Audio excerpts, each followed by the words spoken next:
All right, so welcome to week 3. We're going to continue our discussion on development.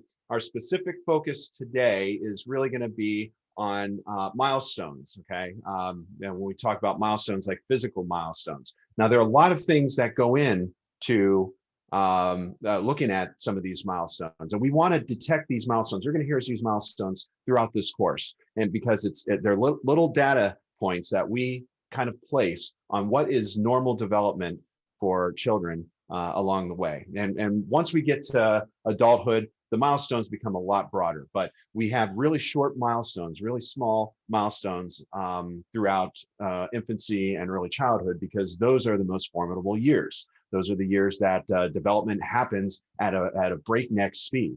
So being able to detect problems earlier on is going to help us correct problems earlier on so that they don't become bigger problems down the road. So what do I mean by that? For example, if we notice that nutrition, if a child is having some kind of reaction to a food or a liquid or something, that might stunt their growth. That might keep their brain from developing or the body developing, which could lead to many problems way down the road with learning, with physical activities, with additional growth or whatever. So development from that point on could be hindered. So we want to look at these earlier stages and correct them if we can, okay? Or identify, if we can't correct them, can we identify a switch to the environment, right? For example, autism.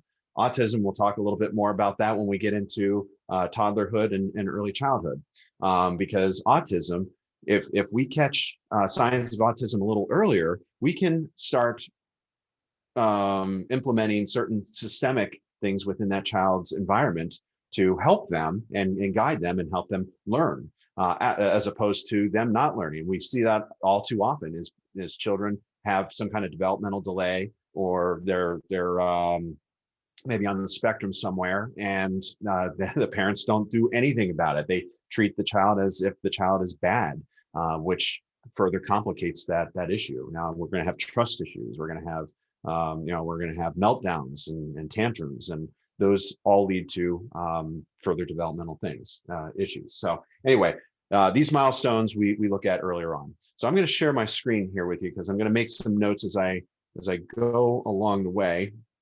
So bear with me.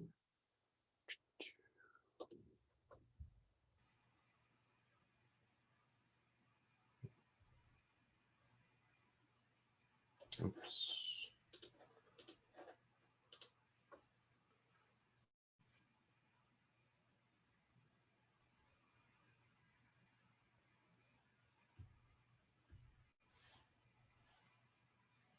All right. So let's get started with what we're going to talk about today is infant developmental milestones. Okay, I don't like red. Sorry.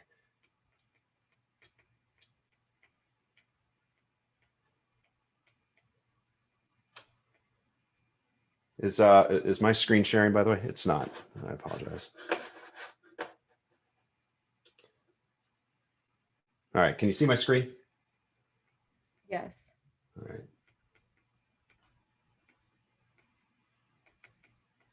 All right, so milestones. I talked about milestones already, so you have a pretty good idea of what we're looking at with milestones. So infant developmental milestones, we're talking about children from the age of birth to about 1 year, okay? We're looking at infants.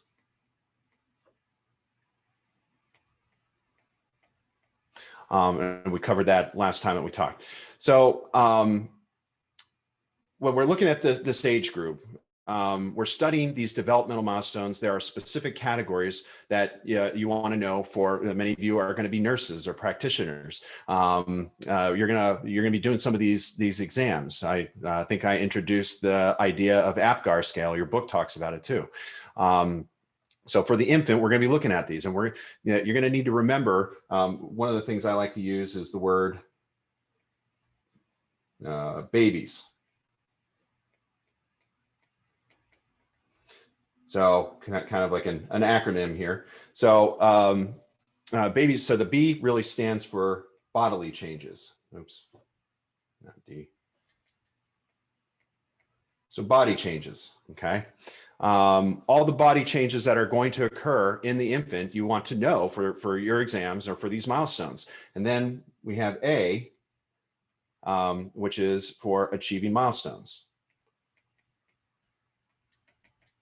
Oops, achieve. I wish these boards had spell checker on them. It'd save a lot for me. My phone just changes everything automatically. So the other B is for baby safety.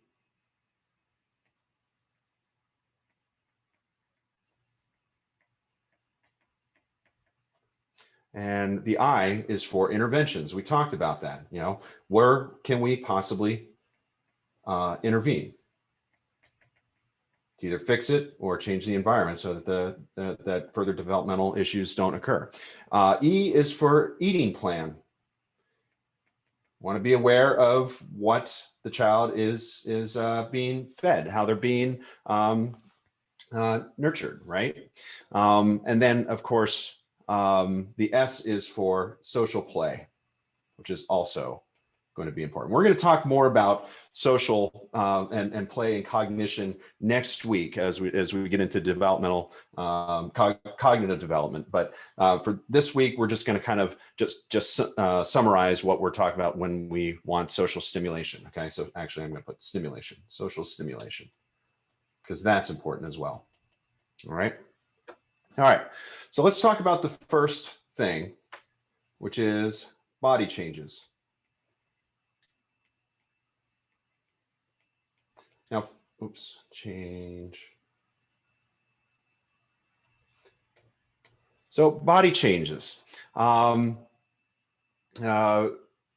What we first notice with children is that what they have the fontanelles, which is their brain, the cover of their brain, their skull cap is usually comes through with soft tissue, and the reason for that is because their brains are still developing, and in fact, it's kind of just a spongy mass when they come through the through the birthing process, right? So when they exit the womb, their head kind of squishes down a little bit, so it gives them a little bit of flexibility. So that's by design. So those are called fontanelles.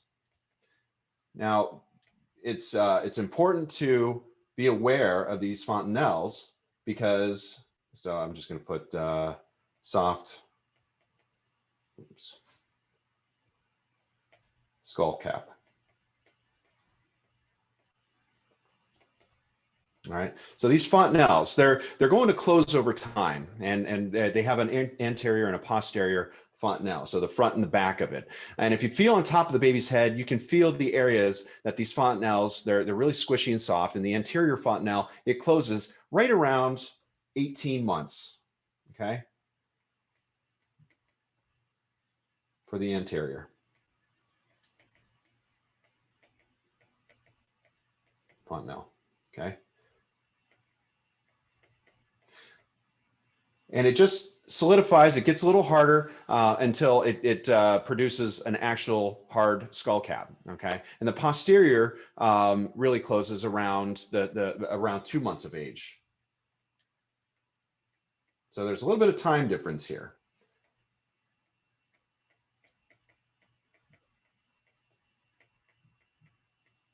Okay. So if you're, say you're a nurse and you're looking at these milestones, whenever you're assessing an infant, you're going to see if those fontanelles have closed. Also, you want to know about the weight and length of the baby, right? These are other milestones that we need to be aware of. Now, just to kind of finish up on fontanelles, if we are discovering that they're not closing properly, that could leave them susceptible to brain damage or some kind of physical trauma. They would just have to be extra careful. You know, that does happen. And in some cases, the doctors will prescribe like a helmet or some kind of protective covering until that fontanelle does actually close. All right, so the weight and length is also going to be another developmental milestone, because that's going to indicate to us as time goes on if there are some maybe some physical developmental issues. Is there a musculoskeletal system not functioning properly or not growing properly? Are they not getting enough nourishment within their bodies, right? So as weight as you weigh them as time goes on, right about 6 months, they should have about 6 months old. They should be about double their weight, their initial birth weight. Okay. So, and at 12 months, that should be about triple of their initial birth weight. 3 times their birth weight. Okay. So let's do kind of a quiz here. So if a baby was born and they weighed 8 pounds, how much would they weigh? How much should they weigh about 6 months? 16. Exactly, 16 pounds, right? How about 12 months? 24. Yeah, exactly, 24 pounds. So we look at their weight, and again, that indicates whether they're growing properly, if they're getting enough food, they're getting enough proteins. Maybe there might be some feeding issues or other maybe GI tract, something wrong in their GI tract that they're not getting the nourishment that they should. But that will give us an idea of maybe we can put an intervention in there to help with that. Okay, so let's look at length. So if you look at the length, generally their length should be growing about, I think, about ½ inch to an inch every month. So let's say our baby, let's see, 1 to 1.5 inch per month growth. All right, so let's say our baby was born at 21 inches. How much or how long should they be when they're about 6 months? Because if you apply this little rule, they should be anywhere about 24 to 27 in about 6 months, right? So 1 to 1.5 inches per month. And again, these are all things that you might reflect on an APGAR scale if you're doing one. So the other area we might want to look at is teeth, right? Look at their mouth. We should see relatively consistent teething process. Teething growth. Okay, so their mouth is going to start changing. So usually the first teeth, they tend to pop up. They're going to be in the lower central incisors. Okay, and these are found at the bottom of the gum line in the middle. Hence, that's why we call them central. But they tend to erupt in most babies right around 10 months. Is where we're really going to see some of them really see the kind of the explosion of teeth. They're just really going to all come in at once. So some of them come in a little bit sooner, but whenever we talk about preschool or school age child, will actually they'll lose those central incisors, and they tend to lose around 6 to 7 years old. And you know, my kids have lost theirs. It was probably around that age too. But some parents do really cool things. I think they have like tooth fairy or give them a reward. You know, however you want to do that, or instruct parents to do that is completely up to them. You know, I used to get 50-cent pieces, which I thought were cool. You know, my parents did the whole tooth fairy thing. So anyway, I think I still have them. I have a collection of 50-cent pieces. I don't think you see 50-cent pieces anywhere else in the world, but you know, I got them as a kid. So anyway, right around what am I thinking of? So looked at teeth. All right, so I'm going to try and pull a little bit more information as far as not the growth. Hold on, let me get back to.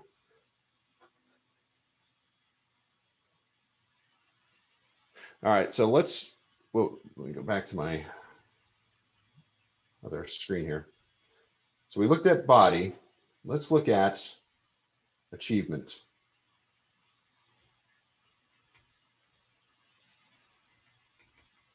Oops.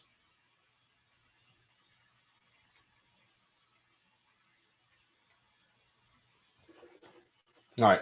So I'll be kind of the first to admit that learning developmental, this stuff is kind of dry, and I apologize for that. I am not in the medical field, so looking at these body how they grow is a little bit challenging. Like fontanelles, I think your book briefly talks about it, but for the most part, we're going to spend a lot of our time in knowledge and intelligence and developmental. I mean, the physical part of it is pretty big.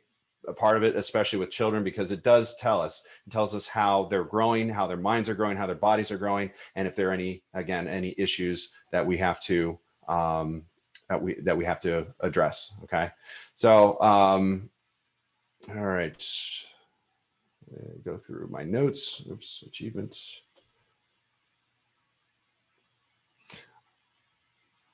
All right, so if you're providing care, what we're going to do is achievement is really based on age.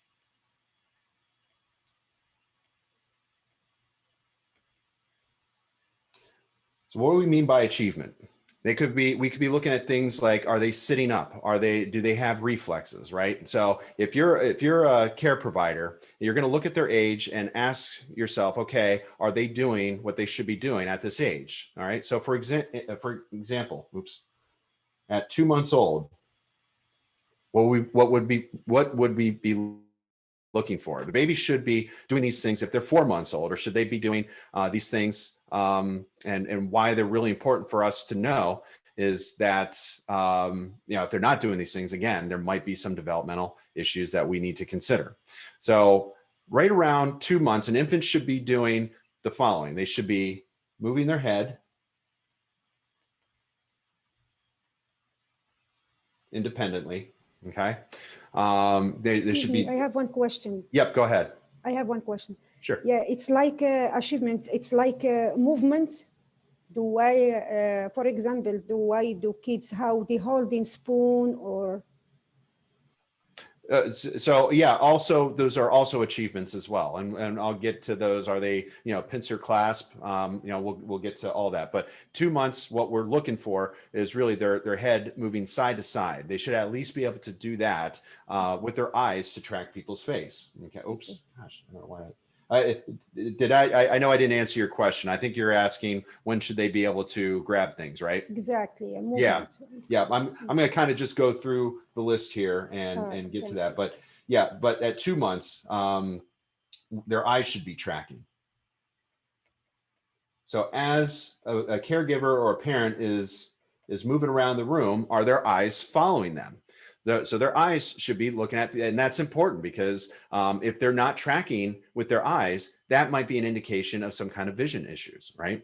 So following the face or an object, they will be starting, really, that's when they're starting their early language. I don't know why it keeps blowing up like that. Sorry. So early language. Now language, as we go through, I'm going to bring up language because language is very important. Not only does it help us communicate what we want, but it also tells us how we can elicit information. So if we're curious about something, we'll ask, right? So babies kind of do this at a very, very basic level, and their language, the development in language in early infancy is just profound. I mean, it's just, it really explodes. If you can imagine a child that comes out with no words by the end of infancy in toddlerhood, their expanse of their language is huge. So starting early language, they'll be making verbal noises like coos. They might sound like make big sounds or something, right? And based on the tone of your voice, they start equating sounds of love and caring and sounds of anger, which might elicit fear in them. All right. But they should also, by 2 months old, we should see smiling. So this is also a form of communication. All right. So you'll see that they'll be able to hold their head up, and when they're on their stomach or tummy, it's very important that these little infants, so that they can start getting those motor skills. Okay. So now at 4 months, we're going to see another set of milestones here. And what they should be able to do, well, when the baby actually starts to enjoy play, especially with the parents now, is very earlier on, play using their cooing, okay? So more cooing or language skills, especially during play.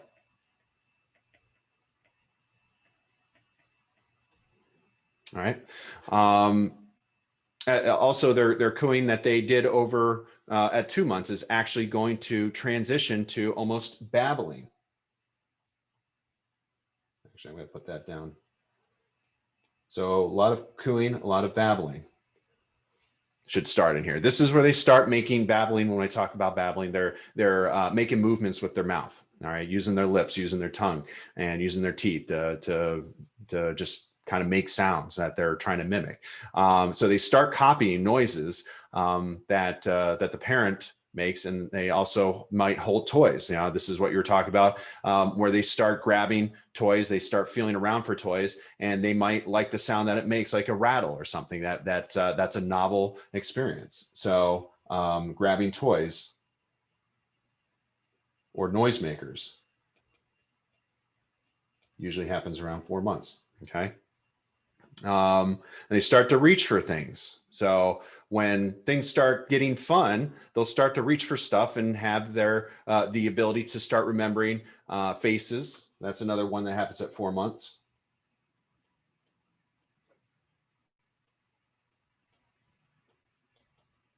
So familiar faces that come into their lives and certain objects, okay, they start learning to recognize these, okay? So a big milestone that they do over here that you're going to want to remember is when they start to roll over, okay? And so some things, like when they're talking about safety and rolling over, parents kind of need to be not only aware of this, especially in the crib, because having them rolling around in the crib, there could be certain hazards like blankets or something like that, right? So when they start rolling over, the parents definitely need to be more aware of this, because instead of the baby just lying there and chilling, you know, now they can really flip over and potentially fall. This is why swaddling might be important during this phase, because they don't know danger. They don't know that they're going to be rolling around. So swaddling might be a way to kind of just keep them confined when you need them to be confined. But for the most part, letting them roll is really important for them meeting their next milestone. Okay. So going along with achievements here, we're going to look at 6 months. So right around 6 months, the infant should be able to sit up with support. They'll start to have stranger anxiety, so when people are around, but sitting up. So are they able to like pull themselves up, right? And then stranger anxiety. I'm going to talk a little bit more about this in future lessons, but this is where they start to develop new faces. Like if they see a new face, they might be a little leery of that person because they don't know them. They don't have that familiarity. So stranger anxiety is actually quite normal. Now it can get to levels where it's unhealthy, and there's some interventions, like I said, we can talk about that later, but that's part of socialization. And when we get into Erickson, the trust versus mistrust and ability to kind of explore their environment without having this anxiety, that's something we can certainly work with.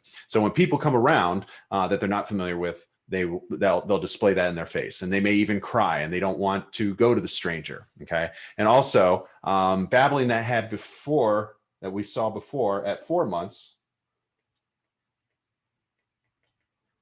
you know, it evolves a little bit. Okay. So what they had at 4 months, it's starting to progress where they're really going to start having early vowel sounds. And in that babbling, they might be able to even recognize and respond to their name, which is also fun. Okay. So responding to their name.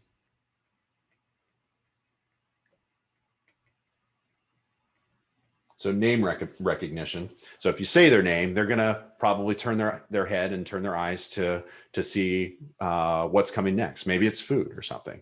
So whenever they start to understand their name, they'll start having facial expressions to indicate that they know that. Another kind of cool thing is recognition in a mirror. A lot of parents have fun with this one. I always encourage this. Having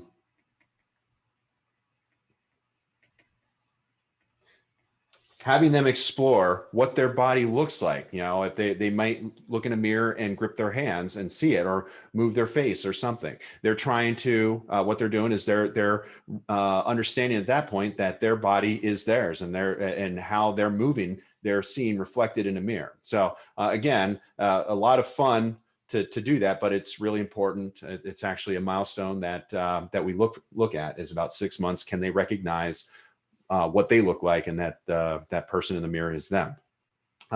So play that they do around this time, it starts to increase. So before we had, we may have had like grabbing for rattles. Now they're actually playing with them. They're manipulating things. They're putting things together, right? Usually around the 6-month age. Okay, so right around, let's go to like 8. We're going to kind of give a span here of 8 to 9 months. Oops.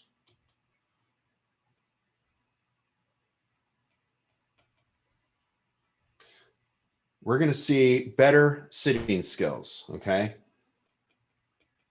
Sitting up without support.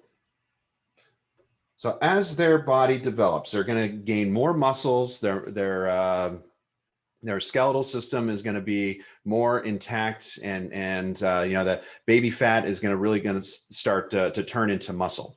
So right around 8 to 9 months, they're going to be sitting up without support. And so over here, over in the 6-month time, they were sitting up with support, but over in the 9-month, they can actually get up on their own. Okay. And the other thing we should see around 8 to 9 months is crawling. So they become a little bit more mobile, right? And so around this age, they're moving around. They may start to stand even by pulling on an object and actually holding on to it. Again, that might be a little bit more evolved form of mobilization, but right around 8, 9 months, we could see that. This is where maybe walking begins. Okay, so they're strengthening their legs, walking with assistance.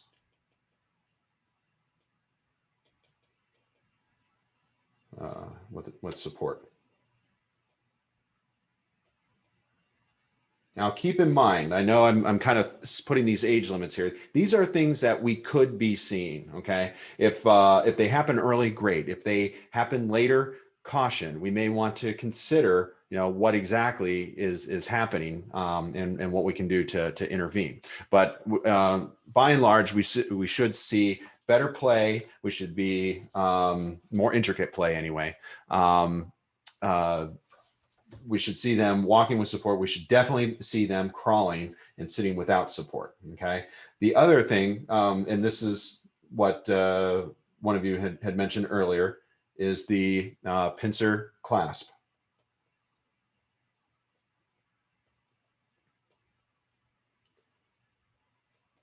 So this is a more precise, again, looking at the motor skills, this is more precise where they start using their thumb and their index finger. That's what the pincer clasp is. And they'll go and they'll pick up little small objects like Cheerios or something like that. Okay, so their motor skills are becoming more fine-tuned.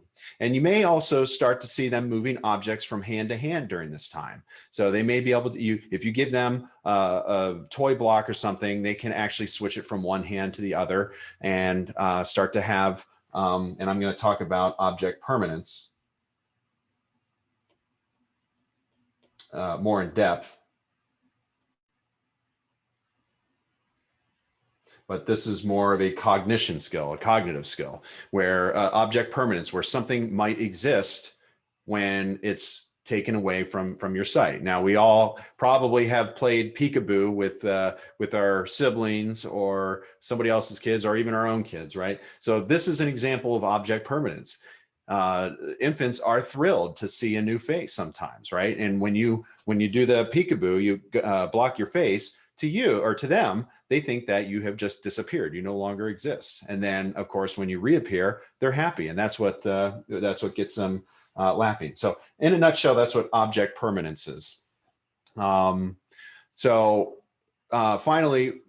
they realize, and again, actually, I'm not going to go too much in depth because I'm going to show you some examples of that. Okay, but it helps with being more creative with their play. They know where their toys are. If they have something, if they have a tool that they were using or a toy that they were using, they can go back to that toy where it used to exist. And yeah, and it helps with their play and helps with their daily functioning.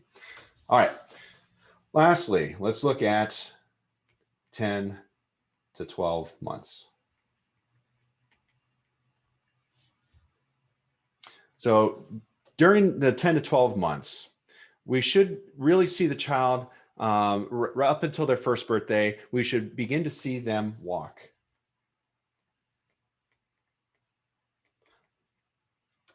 Usually minimally assisted. Okay, this is a huge milestone. So they went from crawling to now walking, and they might be able to do this either by holding the parent's hand or be able to take steps. Some children can actually walk on their own without their parents, but it really depends on the infant, and this is really the beginning stages of that.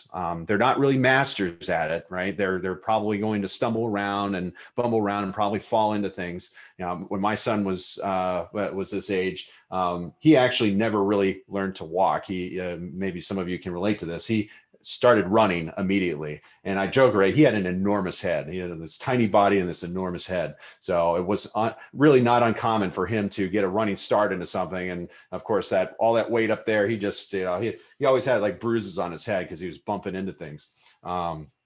But anyway, and he's fine today. So, but that's what we're going to see. We're going to see them stumbling around and learning those fine motor skills that, we take for granted. I mean, we came from nothing. We came from crawling around, and now we can walk and run and do ballet and dance and, whatever. It's really quite astounding what we've been able to do. They'll be able to follow simple commands.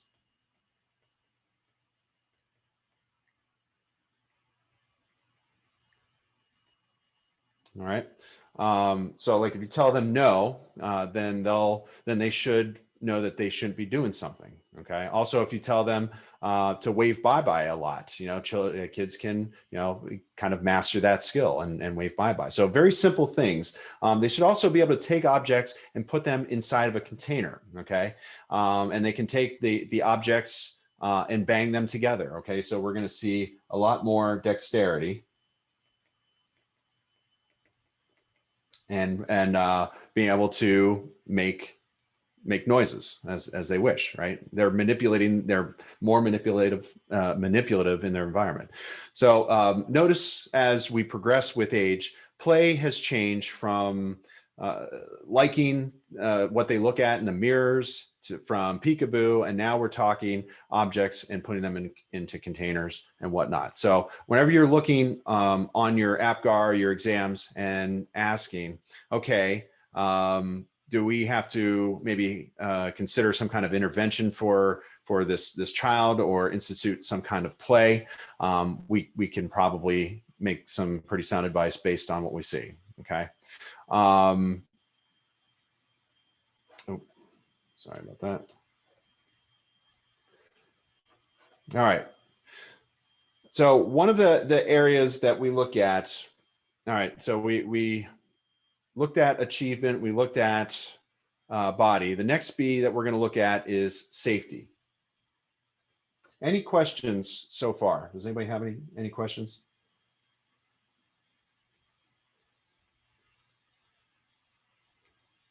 Nothing so far. Okay, so let's go on to our next B, which is baby safety. Now, there are some specific topics that you want to know for like your APGAR or evaluating a child. But baby safety, you're going to educate the parents about the things that you really have to watch out for with infants. So the first is SIDS.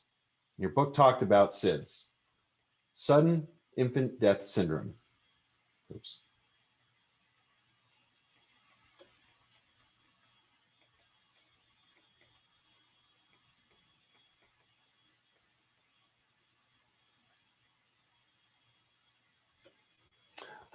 So it stands for sudden infant death syndrome.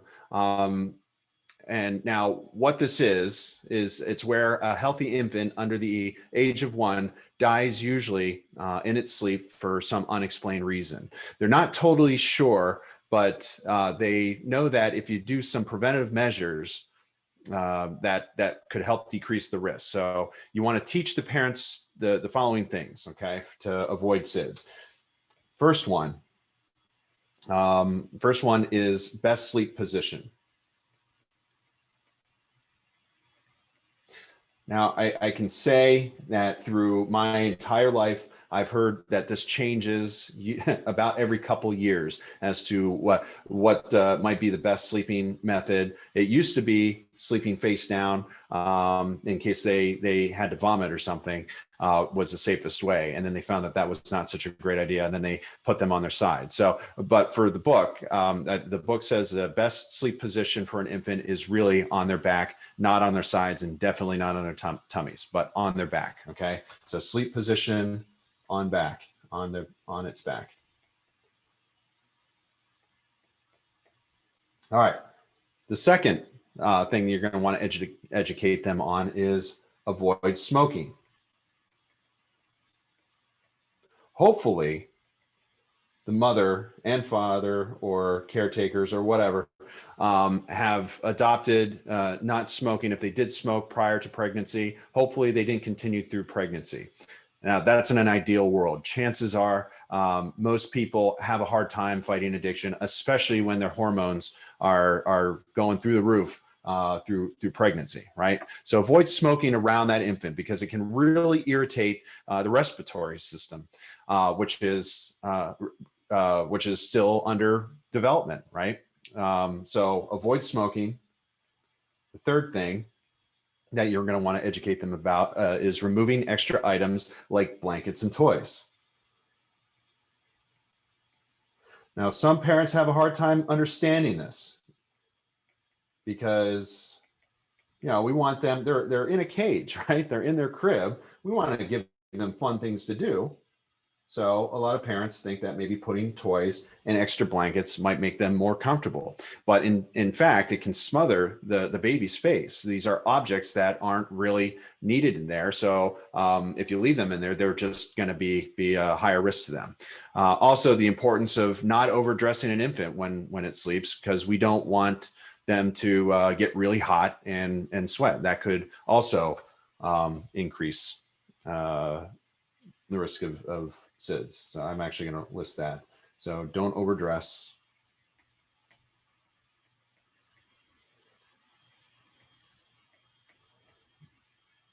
Due to heat. Don't want them warm, right? We want them warm, but we don't want them really hot. So sweat can really, that's what we're looking at, so that they're not sweating.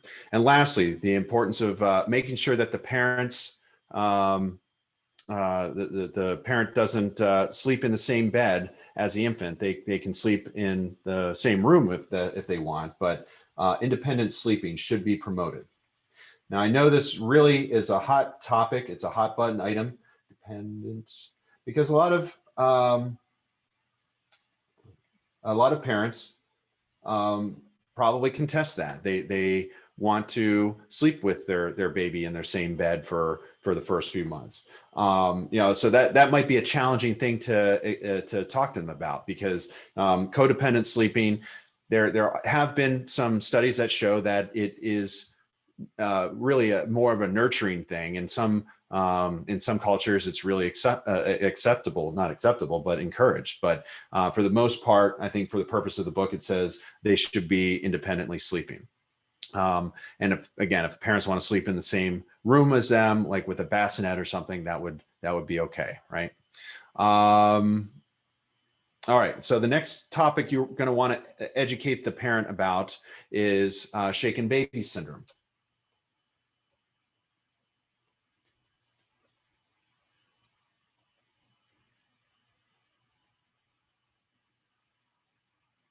So shaken baby syndrome.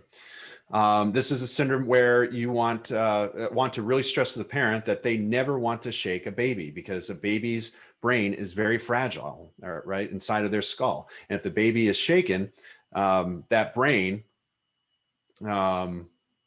in sense will just rock back and forth and up against the front and hit the back of the skull. Okay. And that can cause traumatic brain injury that might lead to severe disability or even death. Okay. So we want to avoid that ability and death. So we want to avoid that at all costs. So maybe explaining that to the parent will give them some insight as to what they need to do during the stressful times, offer them some other kind of means of them maybe handing the child to the other parent and taking some time away if it indeed is an anger issue. But lay the baby down safely so that that they're not actually putting them down hard, because that could also cause issues. The other topic that let me probably need another is choking. Now, many of us take for granted that we can eat and swallow and put things like gum in our mouths and not choke on them, right? Because we've adopted those skills. But from birth to about 1, there are definitely some risks for choking. Whenever they're born, there's a risk for choking. On breast milk, mucus, it could get built up in the respiratory system. You need to teach them how to suction that out with the little bulb suckers. So educate them on removal if they do start choking. Removing hazards from their throat. And usually it could just be like one of those little bulb suckers. I think those are probably the best ones. Maybe recommending a CPR. Now, many of you, I think many of you are in the nursing program, you probably have CPR classes, but recommend a CPR class to them. So as they get older, it's not a bad thing to learn. For an infant, it could be a little bit more delicate. It is a little bit more delicate, and you don't want to use, like chest compressions or anything as you would as an adult. But there are certainly some things that they can do to do that. And that's when they start eating more solid foods around 6 months old, this becomes really important again, because we're grown adults, and many of us still choke on things, don't we? We might be eating something a little too fast, or something might make us laugh, or we hiccup as we have something in our. I've done that. I've had a hiccup right in the middle of eating something, and it just like lodges in your throat. Luckily, obviously I'm still here, but right around 6 months of age, that's when you really want to start introducing foods and tell them and teach them how to avoid eating them too fast, or avoid giving them small round things like grapes or uncooked vegetables, popcorn, because that infant can get it lodged in their throat and choke on it. And then the other thing we can educate parents on is car safety. Okay. So where's the best place for the infant to be while riding in the car, right? Obviously, what do you think? Should they ever be in the front seat? Probably not, right? Yeah, because for many reasons. First of all, the front of the car is usually the unsafest, and also you have airbags. So they should always be in the rear seat, if possible. There's some people out there that have pickup trucks that don't have rear seats. In those cases, maybe disabling that airbag or something would, if usually you should be able to disable airbags. I have actually my car, I just thought of that. I don't think I can disable my airbags, but I've got a back seat that I can do that. The other thing you're going to want is rear facing car seat. Probably the safest position for them to be.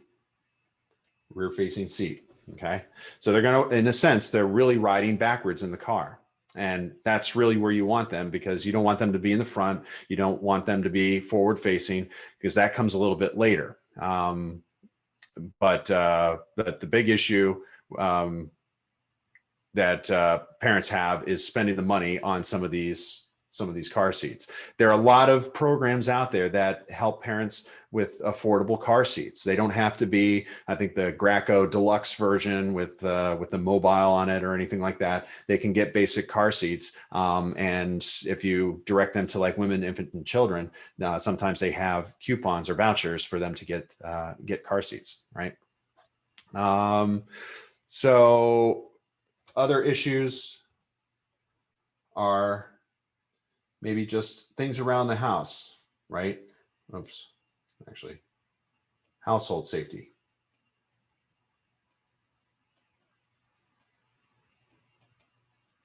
Okay. Right around 6 months, they're going to start crawling around. They're going to be getting around on their own. So looking at hazards in your house, like stoves, for example, right?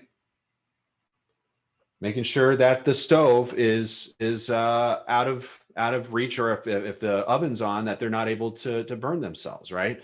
So be aware of those. Look at electrical outlets, because again, they're learning how to grab things. They're exploring their environment, and they may want to stick stuff in the electrical outlet. How about heaters? Having some kind of guard on heaters, especially the baseboard heaters, because they get really, really hot. Or if you have the water ones, they get really hot, and usually those are exposed. But you can get little guards that go around them so that the infant doesn't get into it, right? The other one might be hot water, because children don't really understand that there are two different temperatures for water, right? So they may, if they have some kind of access to water, or a spigot or something, if they turn on the hot, that it could lead to them scalding themselves. Okay, so a lot of things there that we can do to educate parents and help them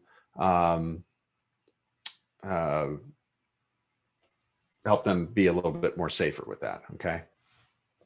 All right, so I know we only got to B, but I'm going to actually stop here A, because we're going to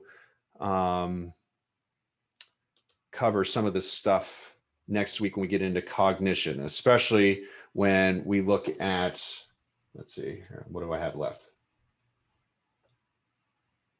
All right, intervention, we've been talking along the way. Eating plan. Let's maybe I can cover this next week as well. Eating plan, just kind of sum that one up. Eating plan is just making sure that children are getting food. They're getting extra fluids their first 6 months, right? And right around 6 months, usually we can start looking at whether breastfeeding is going to be effective or not, right? But we learned that really early on too. So usually right out of the hospital, you'll have the nurses or the doctors, they'll help with the mother in breastfeeding, setting them up. But that's usually a decision that they can make before the pregnancy to kind of prep them if they want to invest in pumps or whatnot. Or sometimes the child does not latch to the mother doesn't produce enough milk. More often than not, that is the case, that the mother is able to produce breast milk and feed the child. But sometimes that doesn't work. And in those cases, there might be some alternatives, right? but looking at the fluids and looking at the food, we want to make sure that they're supplemented with vitamin D, right? At least 400 IUs of vitamin D. That usually comes from breast milk, but if they don't have that, that's something we need to consider with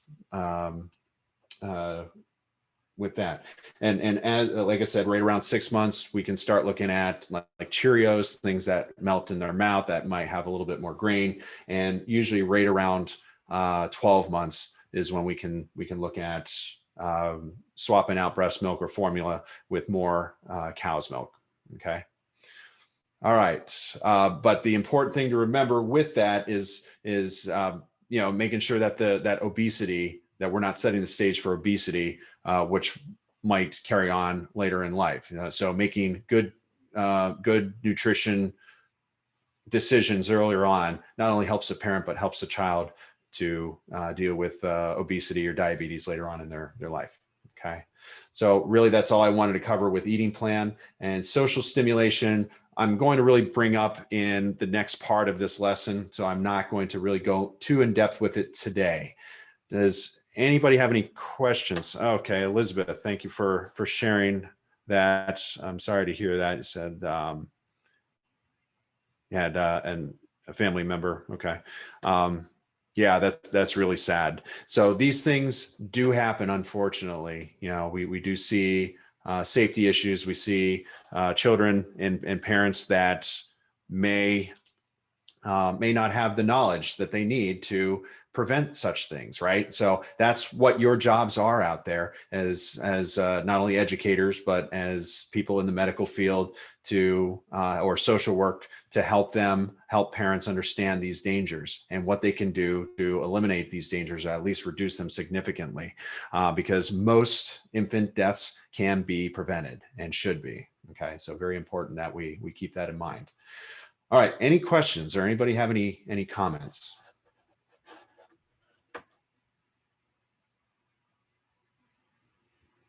Nothing. Was this helpful? Yes. Okay, all right. All right.